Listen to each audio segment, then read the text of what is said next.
one day we'll leave. It's true, isn't it? And we just met a man just a few minutes ago who said to us, I've got just 5 months to live. Now we might have 5 months, we might have 6 or 7. But ladies and gentlemen, the world is a precocious place, isn't it? It's a difficult place. You've seen the news today. The tension in the Middle East is building.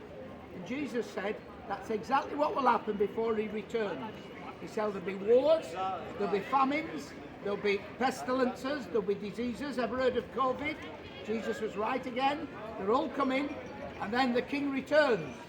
In other words, you shall see the second coming of Jesus Christ. It might be today. I don't know. It might be next week. But if you know he's coming, the wise people of Southport do something very special. It's called prepare. Are you prepared for the return of Jesus Christ? If he came in your sleep tonight, would he take you to heaven?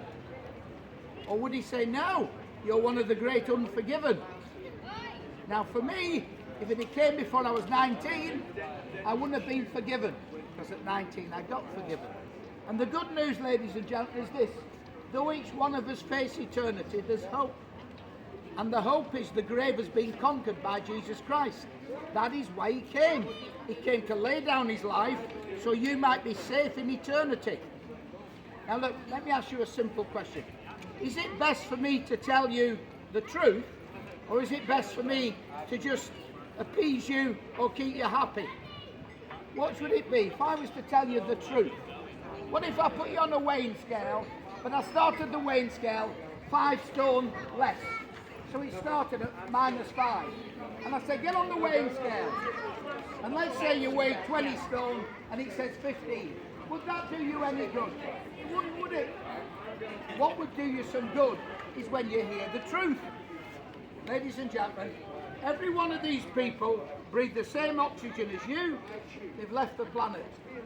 Now, what makes you think that you're going to escape? Everybody else won't escape. What makes you think you'll escape? And the secret is to be ready. Now here's young Johnny. He needs 1 or 2 questions to wake him up. And he's a man who's prepared and he's ready. Now look, Johnny, are you saying to us that the Christian faith is correct? Yes. Is the Muslim faith correct? No. Is the Muslim leaders dead? Yes. Is the Hindu leaders dead? Yes. Are the popes, except for one, dead? Yes. Are the, I don't know, the atheists in our world, are they dead? Not all of them. Okay, is Charles Darwin dead? He's dead, yes. Okay, is Jesus dead? He's alive. No. So Jesus is the only one who's beaten the grave. Ladies and gentlemen, if you want to win £1 million on next year's Aintree Grand National, do not back a horse with a wooden leg. Back the winner. Jesus is the winner. Johnny, what age were you when you were forgiven? I was 18. Where were you? I was in Hope Street in Liverpool. So you're 18. What did you hear, Johnny, that changed your life?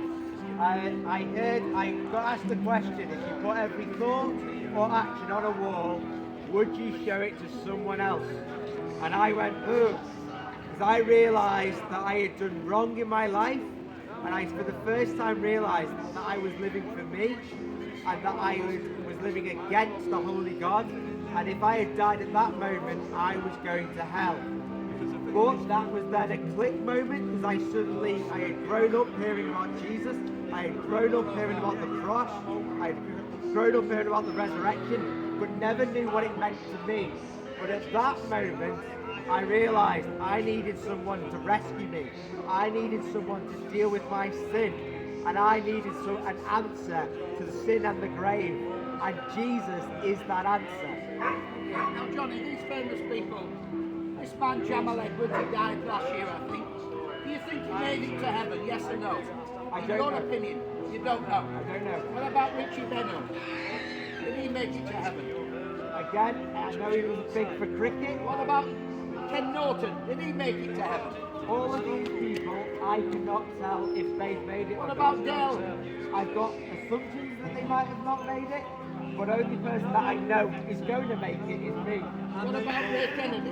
Again, I don't know his life. What about the Pope? Don't know his life. Don't know. You don't know if they were forgiven. Don't know if they're forgiven. Do you know you're forgiven? I know that I'm forgiven.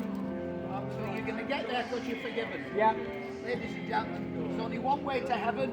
It's this. You're forgiven. That's it. I'm forgiven. He's forgiven. We're not sure if these guys are forgiven, but we trust you're forgiven. Have a lovely day. God bless you. And if you have a question to ask, please ask. God bless you. Thank you for stopping.